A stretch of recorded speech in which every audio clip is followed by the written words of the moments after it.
Hello, everyone, and welcome to the latest edition of CIFAR Talks. Today, our discussion will explore the topic of future cities. My name is Kate Getty, and I'm Senior Director of Research at CIFAR. As many of you know, CIFAR is a Canadian-based global research organization that convenes extraordinary minds to address the most important questions facing science and humanity. At CIFAR, we believe in the power of diverse, interdisciplinary communities of inquiry. Our researchers collaborate on bold ideas in order to share new and foundational knowledge with the rest of the world. And that is precisely what our CIFAR Talk series is about. Today, on World Cities Day, you'll hear diverse and expert insights that will uncover what it takes to shape thriving cities of the future. Before I pass it over to our moderator, Catherine McIntyre, I'd like to quickly let you know that today's session will be an hour long. There will be a short Q&A period at the end, so if you have a question, please submit it through the Q&A function at the bottom of your screen, and we will do our best to address it. Lastly, this session is being recorded and will be available on the CIFAR website next week. And now, it is my pleasure to welcome our moderator for today, Catherine McIntyre. Catherine is a reporter with The Logic, where she covers environment, social, and governance, or ESG investing, the innovation ecosystem, and labor issues in the innovation economy. Prior to joining The Logic, Catherine worked for Maclean's and Canadian Business magazines. In 2020, she won a Best in Business award from the Canadian chapter of the Society of American Business Editors and Writers for her breaking news coverage of Sidewalk Labs. She was also named Best New Writer at the 2014 National Magazine Awards for her investigation into cancer clusters in New Brunswick industrial towns. Welcome, Catherine. Over to you. Thank you, Kate. And hi, everyone. I'm thrilled to be moderating today's CIFAR Talks. As a journalist, I've covered news on the innovation economy, on smart cities, and environmental and social governance issues. And all of these are topics that play an important role in how cities function today and what they'll look like in the future. So those are some of the lenses through which I view cities. Today, as we discuss future cities, I'd like you all to just think about the following statistic. In about 25 years, 70% of people in the world will live in a city. That's about 25% more people living in urban centers than today. I personally live in a major city myself. I live in Toronto, and chances are I'll be here in another 25 years. And so I'm curious to know what that will look like and whether this city and other cities around the world are ready for the potentially seismic changes in technology, environment, and migration that are ahead. So on that note, I'm very pleased to introduce our speakers who will help us explore this topic. So first, I'll introduce Christoph Brandner. Christoph is a CIFAR Azrieli Global Scholar in the Innovation, Equity, and the Future of Prosperity program. He's also an assistant professor at the Lyon Business School in France. Welcome, Christoph. Our second speaker today is Golnoush Varnadi, who is a Canada CIFAR AI chair at Mila and an assistant professor at Université de Montréal. We are also joined today by John Love, who is the founder and CEO of KingSet Capital, Canada's leading private equity real estate investment firm. I think John's also the only other non-CIFAR representative on screen today, along with myself. So great to have some company there. And we also hope to, Simon is here. And we have Simon Goldhill, who's the co-director of CIFAR's Humanities Urban Future program. Simon's also a professor at the University of Cambridge, and his work focuses on Greek literature and culture. Welcome, everyone. So to begin our discussion, I just want to go back to that statistic I mentioned earlier. It's expected that by 2050, more than 70% of the world's population will live in an urban area. So why are we expected to see this massive influx in a relatively short period of time? What are the main factors driving people to cities? Simon, can we start with you on that question? Certainly, I think the main factors turn out to be economic, that people think they'll get a better life in the city, that the way in which agriculture is allowed to work these days, with huge farms, which make it difficult work to happen. And I think the resources of cities are dominant across the world. And I think that's something that's extremely hard to reverse. Christophe, can we get your perspective on that first question as well? It doesn't differ dramatically from Simon, but I think I have a slightly different emphasis on the question. So I think, you know, the answer of urbanization is mostly sort of what drives urbanization is mostly in emerging countries where people flock to cities for economic opportunity. So one of the questions that I'm asking is why people stay in cities, considering that they are expensive and loud and they can be overwhelming. And I was thinking of the famous urban planner Ebenezer Howard, who wrote in The Garden Cities of Tomorrow that they're like these different magnets of country, town, and town country, so sort of the suburb. And of course, there's a huge attraction to leaving cities and to moving to places where, you know, maybe your house costs half and you can take a walk in the forest. But I think what attracts people to cities and keeps them there is the amenities, you know, coffee shops and museums and restaurants and community centers for different ethnicities and so on, that afford a great density of social interactions. And they give rise to something that you know, I call, you know, think of as relational commons. So things that are neither public nor private, there's sort of some third community-owned thing.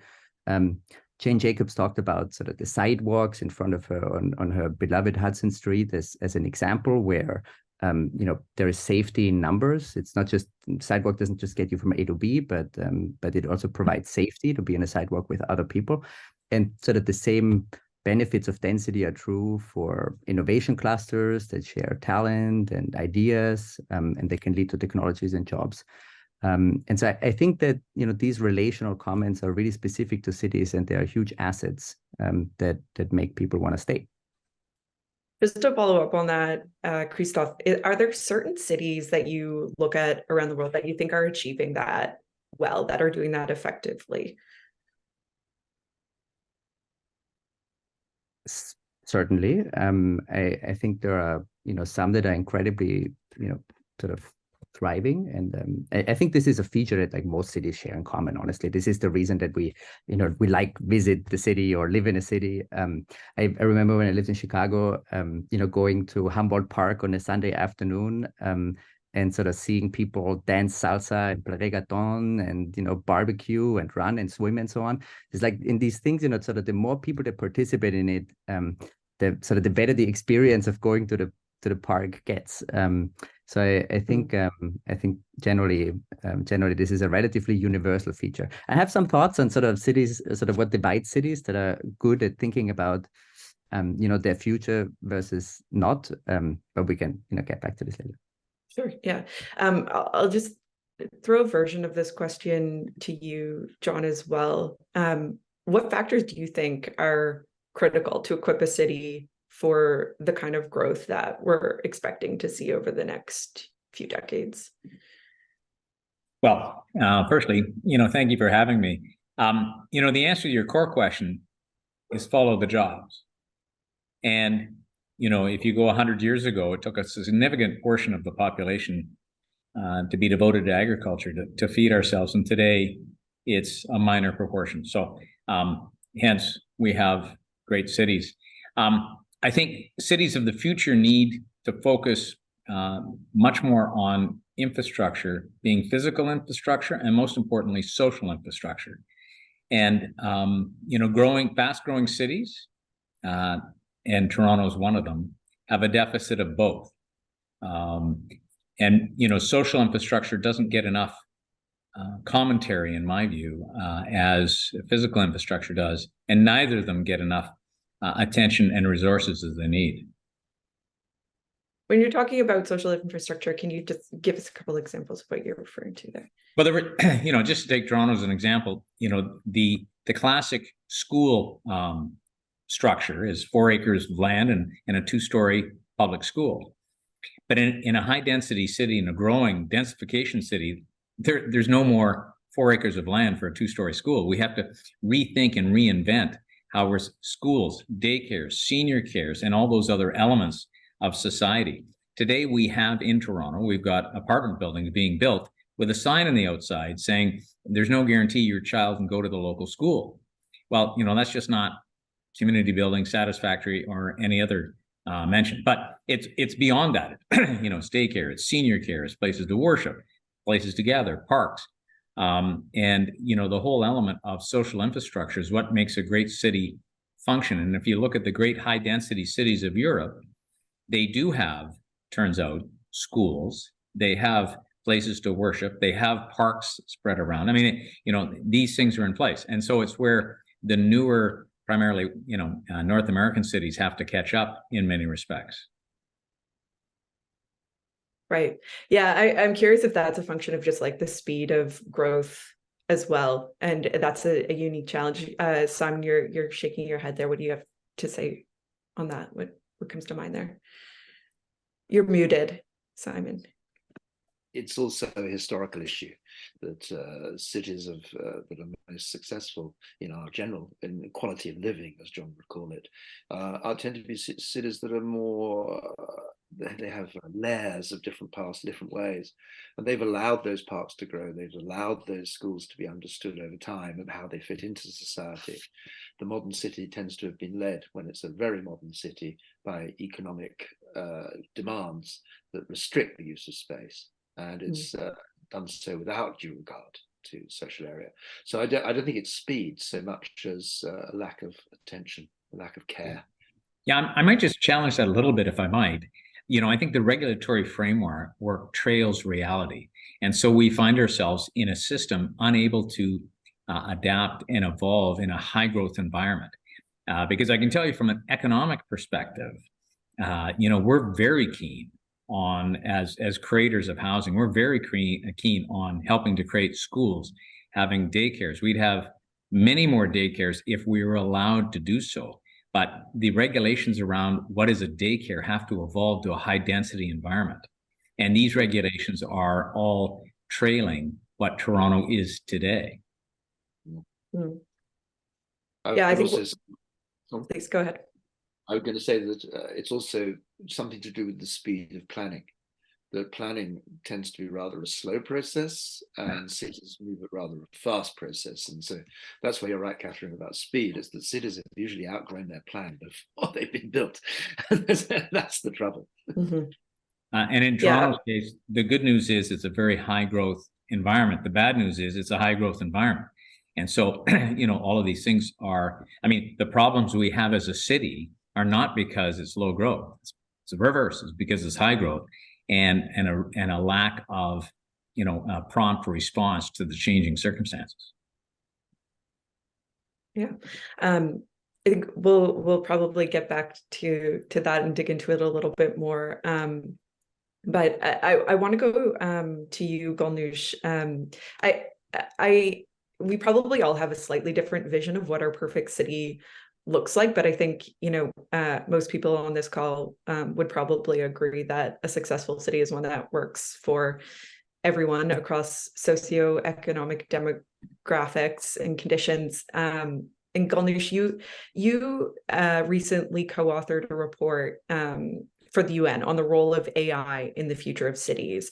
So talk to us a bit about how we can ensure that cities are inclusive and equitable as they continue to grow and as they're incorporating things like AI into that development.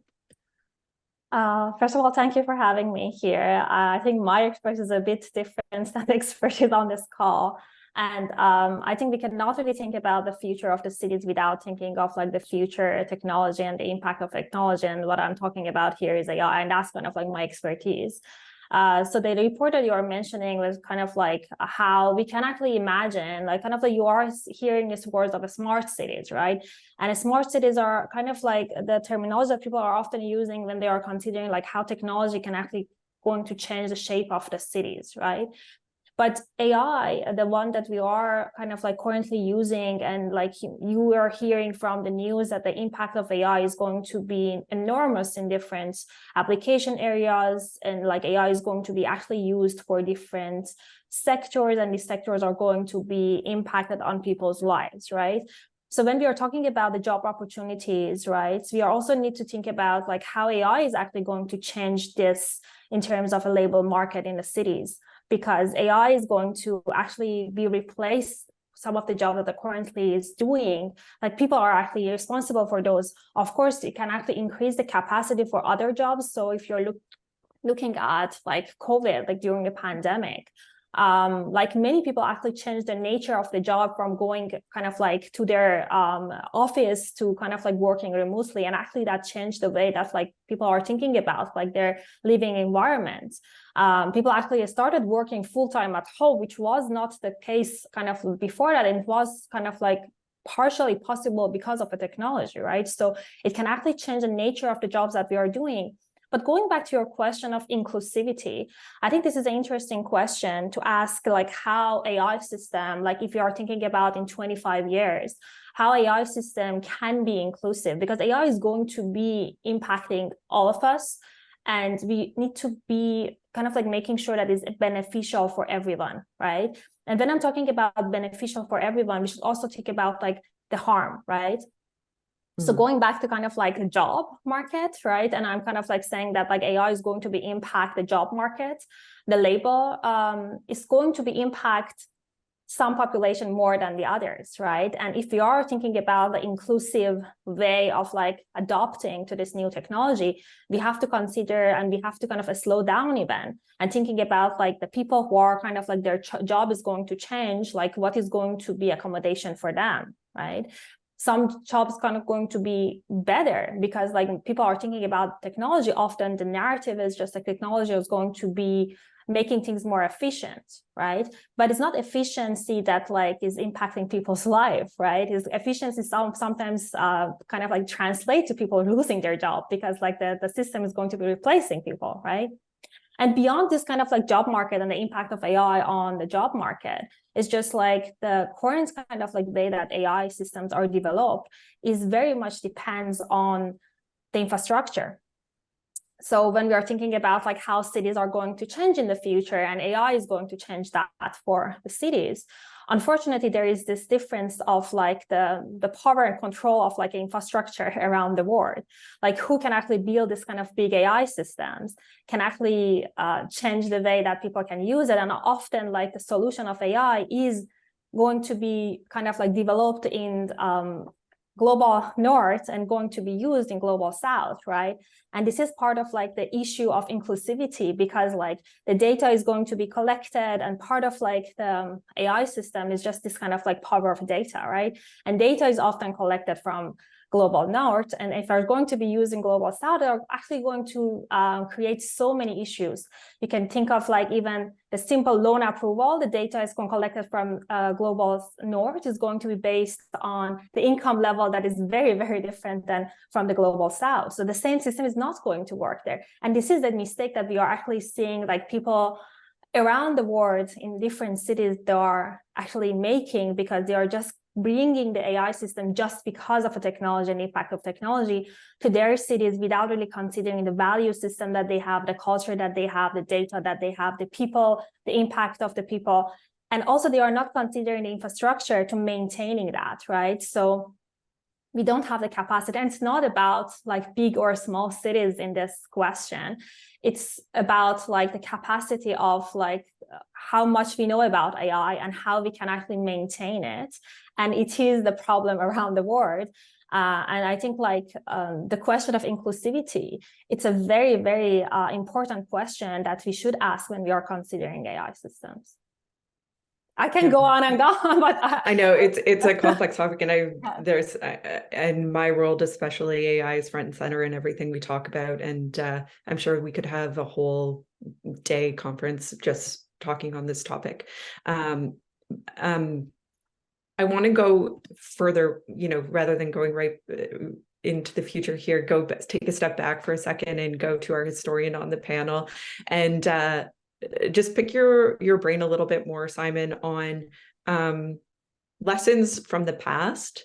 Are there things, looking back on what we've done right in city building and where we might have gone wrong, are there lessons that we have learned or things that we should have learned that might help us shape a better city going forward? Well, the first thing I would say, picking up immediately on Ganesh's remarks, is that technology is never understood at the moment of its introduction. And that's one of the great problems of cities, is that people introduce technology without understanding its unintended consequences. And I think that's something we can all learn from. And I think that's a more general point. And the more general point is that planning, if you look at the city planning over years, has always failed. That's to say, cities grow, as I mentioned before, faster than their planning. Planning delay and regulation is delayed behind reality. And you have to learn, therefore, to plan for failure, to plan for the failure of planning. And that's a really hard thing to do, because nobody wants to plan to fail. They want their plan to be perfect, to look and really change the city. But you have to allow a good deal of really sophisticated flexibility into your system. And one of the reasons why we've learned over the past that we need that sort of flexibility is that a city is an extraordinarily complex unit. There are some very simple things about a city, but as a unit, it's extremely complex. And trying to integrate its different parts has proved extremely hard for planning over the time, which should make us very cautious. Yes, you can put a road in that will make it faster to get from point A to B, which can be very good for economics, but what will it be doing to the social infrastructure? That's something that's quite hard to do. And putting in a place where you can genuinely discuss and genuinely have real collective progress around the consequences, the privileges and priorities of planning, is extremely hard to do politically. And it'd be fascinating to see if anybody has an idea of how you can politically put together what is always going to be conflictual. There's always going to be conflict in a city, and it's how you deal with those conflicts that makes a good or a bad city. And I think it's fascinating for us to learn what we've found so hard to learn. And if that's not too paradoxical, it's extraordinary that human beings over hundreds of years that we've lived in cities still haven't worked out that exclusion is self-defeating in the end. That if you don't have proper strategies of inclusivity, you end up with social conflict that destroys the exclusion that you originally wanted. That's always happened. You should start from the perspective of trying to be more inclusive and trying to reduce conflict. We've also often forgotten how much human beings need to personalize their space to feel it's personal. That's true for individual houses. Nobody wants to live in a house that's exactly the same as the next person's house. But it's also true of public space. We have to learn about how people want to use public space. Won't always be the way that politicians or other planners want us to use public space. And we have to see that human beings are going to use cities flexibly. And we have to see that as a resource of a city, not a negativity for a city. And that's a really hard thing for us to do. And I think finally, what I would say is we can get some lessons about resilience. That's to say that we are facing a series of crises all over, but we should be able to look back and say, no, cities aren't exactly the same, but can we get some lessons about how we can be a bit more resilient? One of them might have something to do with scale. And it's interesting to think about which cities people really like to live in and think work. There are very few people I know, I just may not know them, of course, who go, do you know what? The one place that seems to me really got sorted is Mexico City. Or the one place that's really sorted is Peking, Beijing. That once you get to a point in a city of 23 million people and massive scale, it becomes much harder for us to. So that to me is one of the great lessons we're going to have to learn. Aristotle said right back at the beginning, if you can't walk around a city in a day, it's too big. Now, that's not going to be for us anymore, but we do need to think pretty hard about what sort of scale we want and how we're going to control that scale. And I think those are really, really dominant problems looking forward. Right.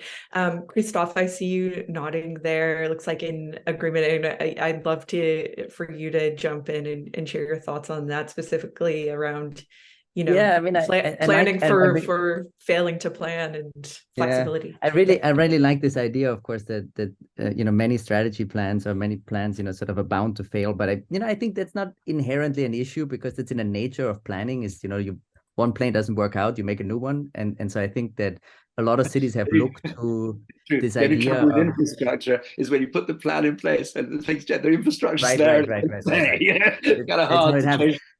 So a lot of cities have looked to sort of more other forms of planning, sort of strategizing, thinking about what are my long-term futures, how can I define, key performance indicators, how we're going to get there.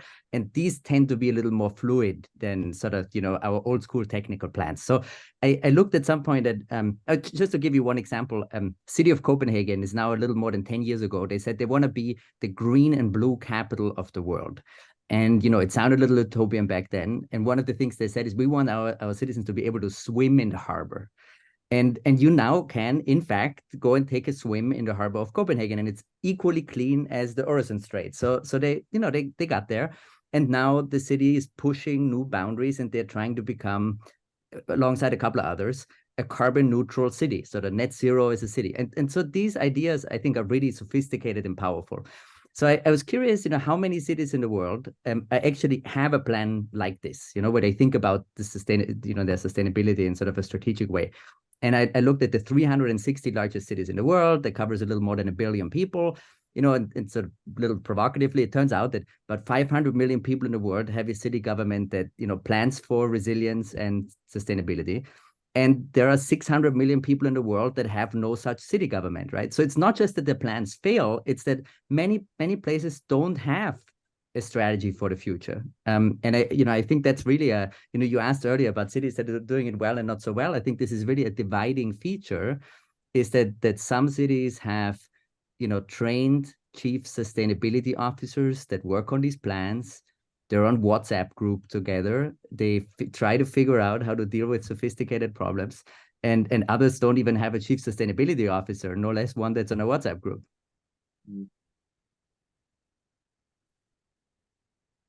It'd be interesting to know how Copenhagen managed to put together first the idea and get agreement for the idea and planning for the idea. Of course, it's a small city, but do you have any sense of how that actually worked? Because it would be a bit harder to imagine LA doing the same thing. Right, possibly. Although LA also has a chief sustainability officer, and they also figure out a plan. I have anecdotes to share, but in any case, I think this requires a lot of really hardworking experts that get together into an office and like try to figure out how to plan this stuff. And I'm sometimes struck by the fact that there are some of these people are responsible for it. They work in sort of badly lit offices in buildings that require urgent renovation, and they try to figure out budgets and plans for bike lanes and for parks and whatever it takes in order to make the city ready for the future. I have incredible respect for the people who do this sort of strategizing. Whether the strategies end up being successful or not, of course, is another question. Yeah, Christophe, just picking up on that, when it comes to major societal challenges, like you touched on environment sustainability here, but like, are there any secrets to effectively dealing with these issues, or just like good strategies or approaches to dealing with them? Yeah, I think there are, but I think that they're probably not what most people think. I think it has, all respect for AI, but I think it has relatively little to do with picking the right technology that one can prescribe to one city. I don't know, become smart, build a seawall, add a couple of EV charging stations or something like this.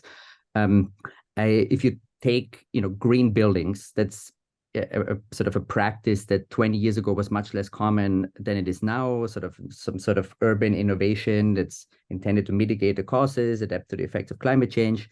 sort of a practice that's new to many communities, and one that sort of I studied in detail.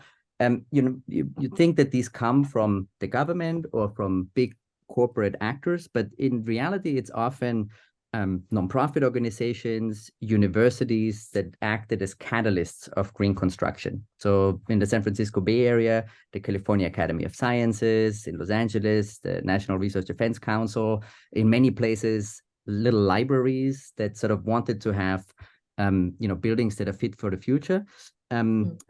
I can think of Cincinnati as a good example. That's a sort of a success story where there's, University of Cincinnati, the Cincinnati Zoo, a renewable energy producer, Millink. They had really early energy efficient buildings in 2006.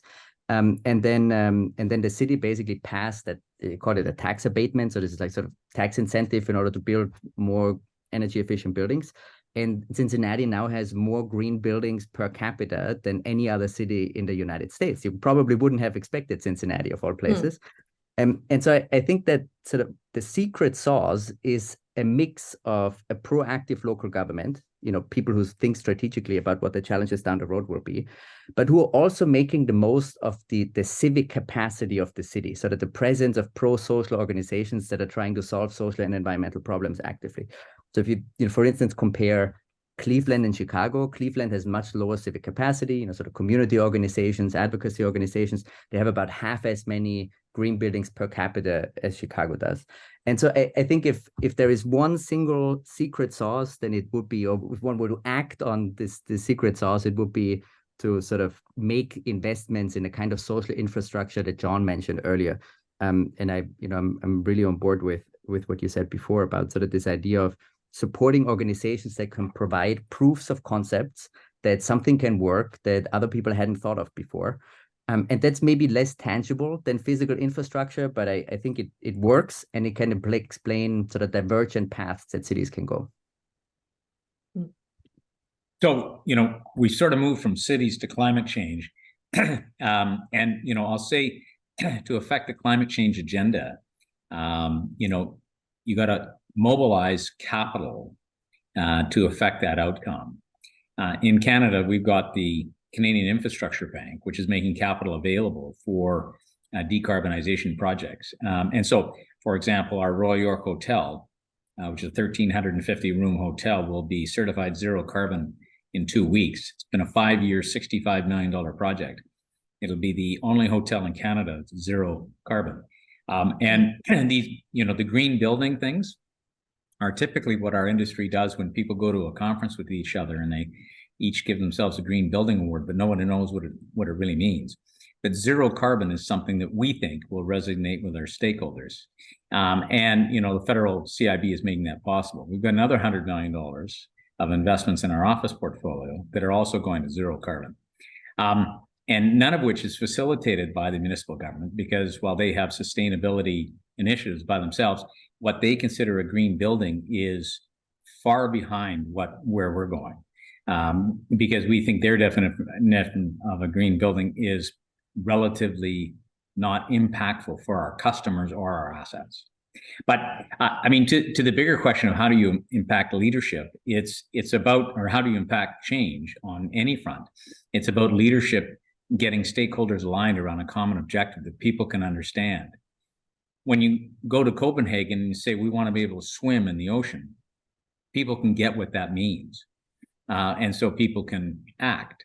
And what we find too often in leadership domestically are niche issues or issues that are not relevant, as versus swimming in the ocean. The blue agenda is a big idea, and that's why it got done.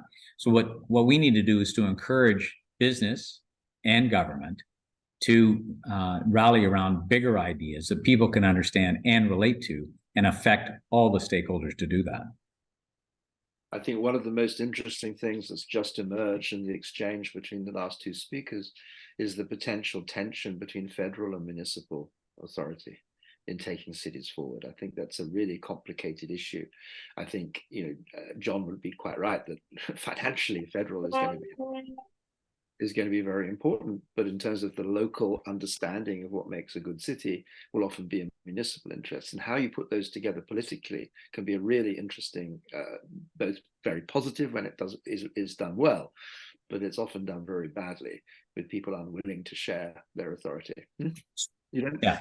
So Simon is totally correct. And of course, in Canada, it's worse, you know, where you've got the third level of government in the middle. Sure. Right. Yeah, cities can have ideas, but they're pretty hamstrung by the province a lot of times in Canada. Well, I mean, what we see in politics here, municipal governments often say we want to do this, provided somebody else funds it. Yeah. And when that funding doesn't happen, the municipal politician says, "Well, it wasn't my fault; they wouldn't fund it." So everybody's off the hook. Yeah. Just sticking with. Please go ahead. I just want to add one example here that like sometimes technology doesn't matter. These kind of values, it's more important. So often you're hearing about the autonomous cars, right? So you're not hearing about autonomous buses, right? Transport system as a kind of public transport system. Although the technology is going to be the same, the impact of that technology is going to be very, very different. So one is actually going to positively impact the climate change, right? So reduce the the pollution, while the other one is actually going to increase it because more people are going to use cars because it's going to be autonomous cars, right? The technology is going to be the same here, but like you are actually kind of like the advertisements, the value that is going to be promoted, the economical growth of like one versus the other is kind of like the matter that kind of cities should actually choose for themselves, like which one they value more.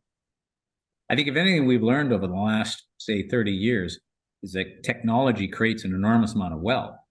The challenge is that it isn't distributed very evenly, and that's created significant problems.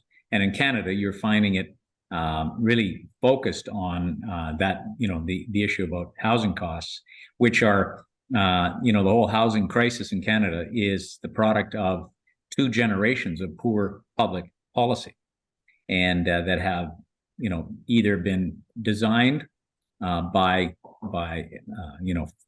focused or by lack of attention to lead us to where we are today in a severe housing crisis, which is I think an existential problem for the country because of its impact on affordability. And technology and AI is just going to create more wealth, and it's going to be just as unequally distributed. So it's going to make the problem even worse.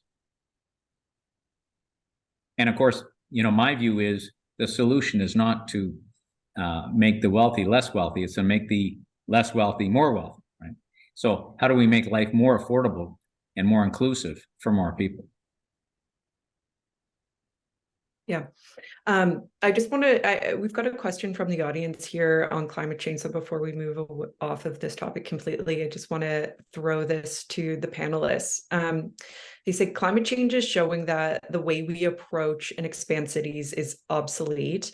What could you say about the need for cities to adapt to climate change, including urban nature-based solutions, community self-reliance in the aftermath of extreme weather events, public spaces promoting mental health, and city decarbonization, among others? So we touched on some of that, but there's some new ideas raised in that question there, if anyone wants to take a crack at that. Well, I mean, we're very active in this space. And I think decarbonization is a core theme and a value creator in commercial real estate. So what the city has done, which is to make deep water cooling available to an ever-growing area of the downtown, which is effectively allows for air heat exchange technology, effectively geothermal, if you look at it that way, which is no carbon and is an enormous power source. That should be massively expanded. And to make a city function at all, it can't be sprawl. You got to go up, not out. I mean, I think we would all, well, I assume we would all agree with that, because density is the only way that you can make services readily available. So to focus on climate change, I think the biggest focus is to rethink the power source that is powering most of the energy that's consumed in the city, which means moving to an electrical grid, but it's also moving off the grid entirely with regards to things like the deep water cooling you have here, geothermal you have in other jurisdictions, and using sustainable energy that way to replace a lot of the energy load. Yeah, anything else to add there, Christoph? Yeah, you know, I think there's a clear link between this and what we were just discussing. I'm as fascinated by the relationship between national and municipal government as the next social scientist. So what Simon is raising is a really important question, of course. But I think what's so interesting about this case, you know, we can absolutely wait for large-scale sweeping action to deal with climate change from the national level. But while we're waiting, cities have shown to sort of, you know, be able to experiment with different solutions in pretty clever ways. And they come up with lots of new stuff and great ambition. And I think one of the things that stand out the most about this is that they often, you know, cities often look towards each other in order to figure out what's new. So rather than, you know, maybe looking to the federal government. So I spoke to the city manager of Palo Alto a while back, and he was saying that if they have a problem in Palo Alto, you know, we're talking about climate change, it's like he doesn't call DC, he doesn't call Santa Clara County, he doesn't even call the mayor of San Jose next door. He picks up the phone and calls the mayor of Barcelona, because these folks share the problems that they have in Palo Alto, which of course, you know, Simon was talking about scale. You know, I have my questions, but in any case, they see themselves as being part of a network of cities that has been facilitated by organizations, associations, also by large foundations like Bloomberg Philanthropies, the Rockefeller Foundation, the Urban Sustainability Directors Network, 100RC, C40, ICLEI, like a number of associations that are trying to build these dense networks where cities learn from each other about what they might do about climate change and how to become more resilient. So I think that's really a powerful way in which the municipal level has sort of created its own space of ideas. The other thing I have to say about climate change, which of course, you know, is an incredibly complex problem, and we already talked about the fact that many cities do not, in fact, plan about climate change at all, and are quite behind on this, is that often the most interesting innovations come from outside the planner's office, and not from you know, sort of from the administrations themselves. And I think that sort of shows how, you know, simple technologies, it's not really a matter of simple technologies that are prescribed from the top, but sort of stuff that, you know, comes up from the bottom. So here in Lyon, for instance, there is a little organization called Les Alchimistes. That is a social enterprise. They recycle food waste, they turn it into fertilizer, and they want, you know, they sell this to farmers in order to make some money. And, you know, speaking with them, they're idealists, and many of them are volunteers. And this year, the national government of France has passed a law that large companies cannot throw away their food waste anymore, or, you know, their food anymore at the end of the day, but they have to find ways of recycling it. And suddenly, this little organization has the expertise to actually show what it means to implement the circular economy. And they are at the forefront of trying to figure out how to actually do this. And so this expertise didn't emerge from inside the city. It actually came from, you know, from these activists, if you want. And I think that's a really fascinating way in which, you know, cities can not only look towards each other, but also to what leading organizations inside are doing. And I think the key sort of you know, capability that cities have to build is to think about how to identify these solutions that can actually scale to the entire city. You know, what maybe Barcelona can learn from Palo Alto that works, you know, works in all of Barcelona.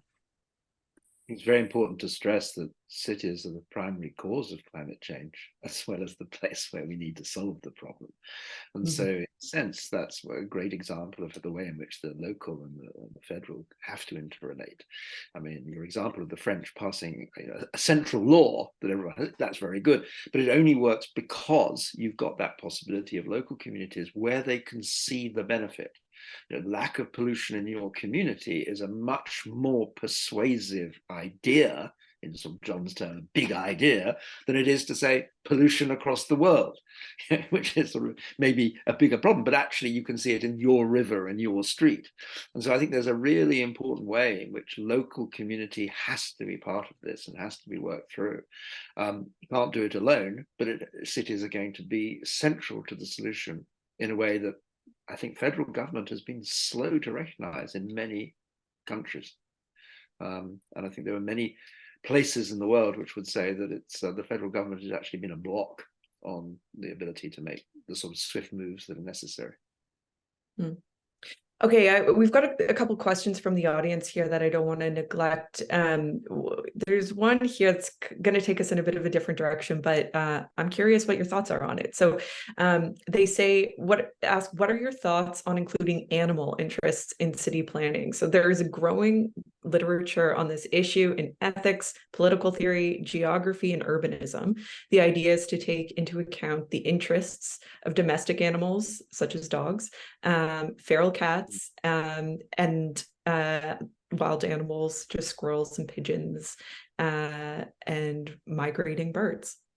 Any thoughts on that? I have quite a strong view on this, which would take it in a slightly different direction. And that is, we cannot consider the questions of climate change and sustainability without considering food security. And food security is inevitably tied up with the use of animals. The more meat that is eaten, the more self-destructive we become.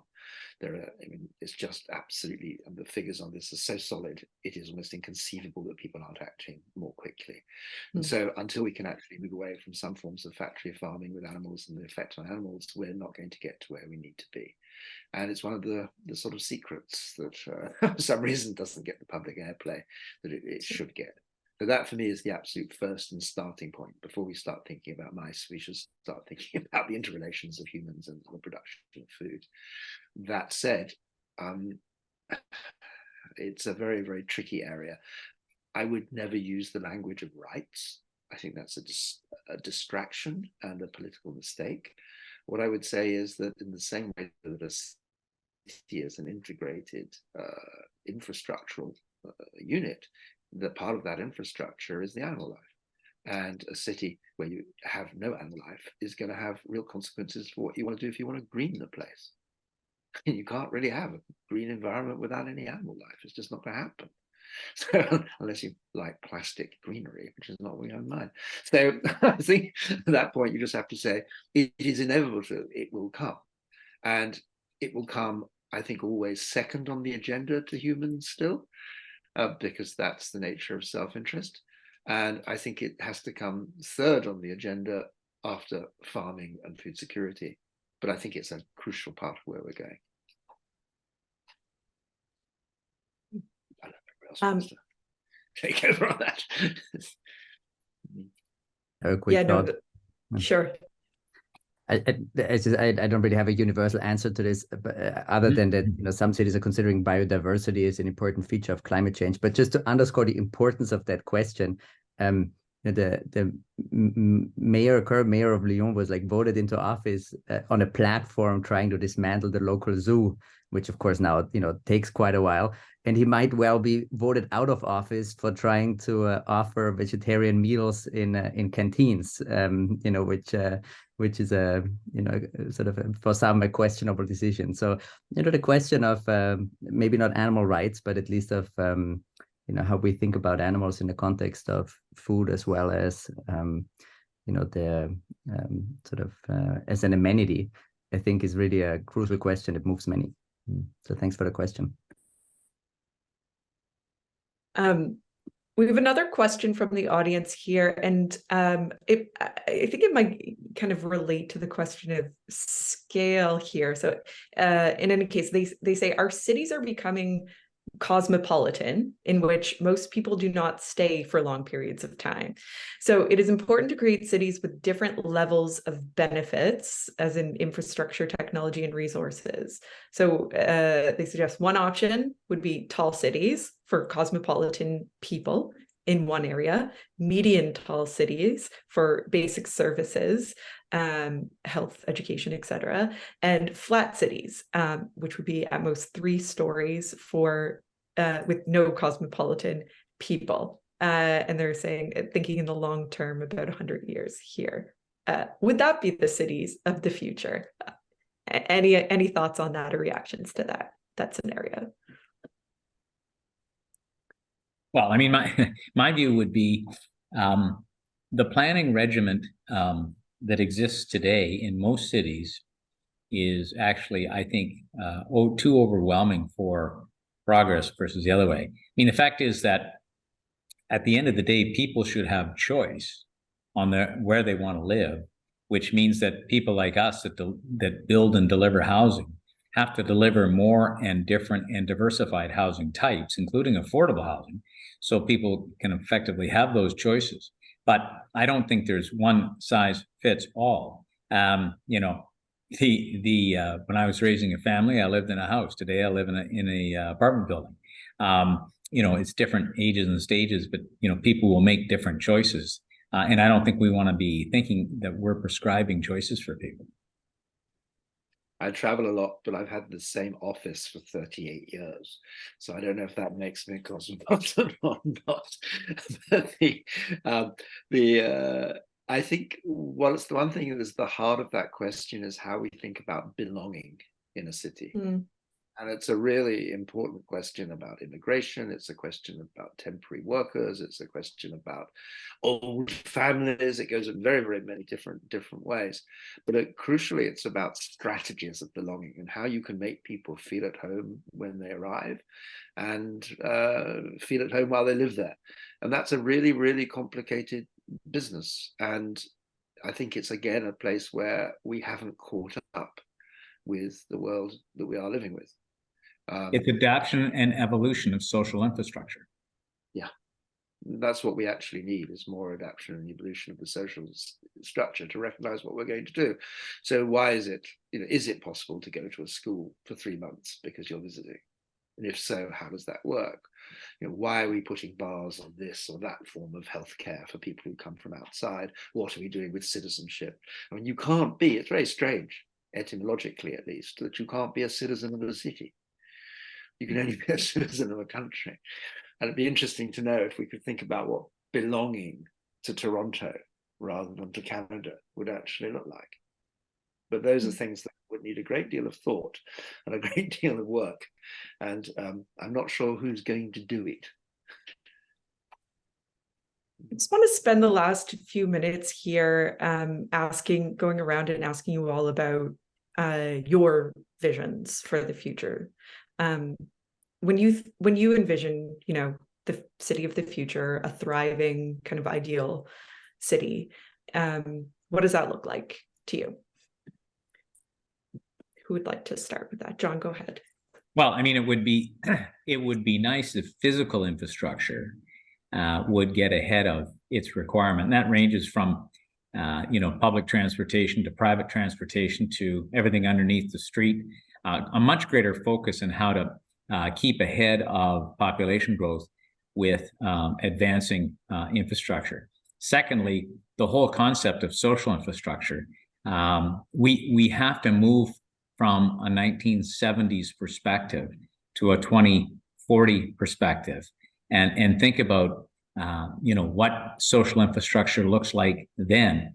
Hospitals, any kind of medical care, any kind of education, places to worship, parks and so on. And high growth cities typically are far behind where they need to be in physical and social infrastructure. And I'd love to see a bold plan with some actual action. I think I would love to see the infrastructure, the physical infrastructure following the social infrastructure rather than the other way around, if that's possible. I'd like to imagine, how do we want to what would be a livable environment for the vast majority of people, and how can we create that? I know we know how to make very fast roads. And I know there are people who like to put very fast roads through the middle of towns and say, hooray, we have created a good physical infrastructure, but they're usually at the cost of the social infrastructure. And great cities though have great public transportation, because if you can't move around the city in public transportation, you've got a real problem. And cities like Toronto basically has almost no public transportation.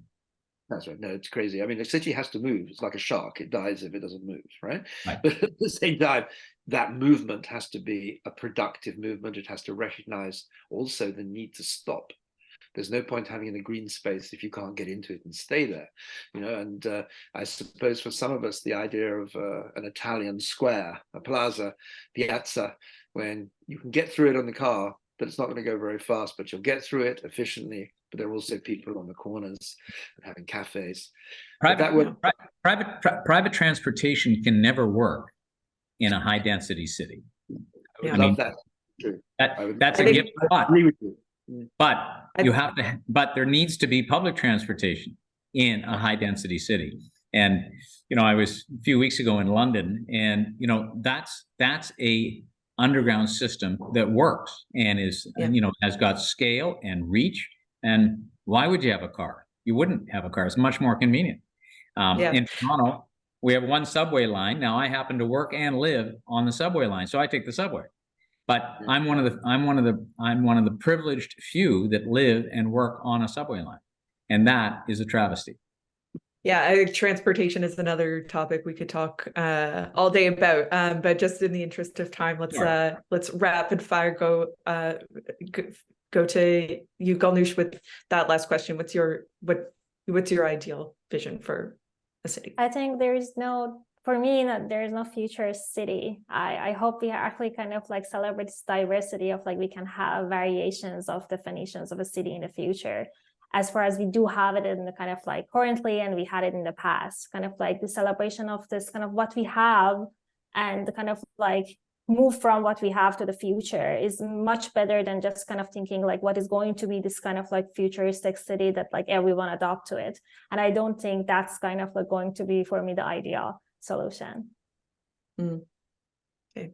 And you, Christoph, your thoughts? I think I have a strong sense of what the vision for cities is not, which is the line built through Saudi Arabia or through the desert, and sort of like a tech-enabled, you know, even if the public transit works.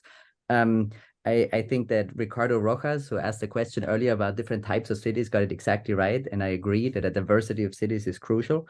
And I think that you know, thinking about sort of an ecosystem of different types of cities is the right way to go. And you know, maybe slightly disagreeing with Simon, I think that the current planners and people who are running cities are not so far off in what they're trying to do, looking to sort of different ways of making cities better. But they're facing many small problems and sometimes big problems that hopefully research can help address better in the future. So I think we've reached time, so maybe I'll jump in here to say thank you all. This has been a fascinating and wide-ranging discussion. Catherine, thank you for your excellent moderation, and I'd like to wholeheartedly thank our panelists, Christoph Brandner, Golnoosh Farnadi, Simon Goldhill, and John Love for sharing your thoughts and expertise with all of us today. To our audience, I welcome you to visit our website at CIFAR.ca to find out more about this event series. You'll be able to view a recording of this talk on our website, where it will be posted within a week. And I finally would like to personally invite all of you to register for our next event called Nurturing a Resilient Earth. This special CIFAR talk will take place on November 27th and will focus on how researchers are uncovering novel ways to address the global challenge of climate change. And we hope to see you there. Full details about this event can also be found at CIFAR.ca. So thank you again, and I hope you all have a great day.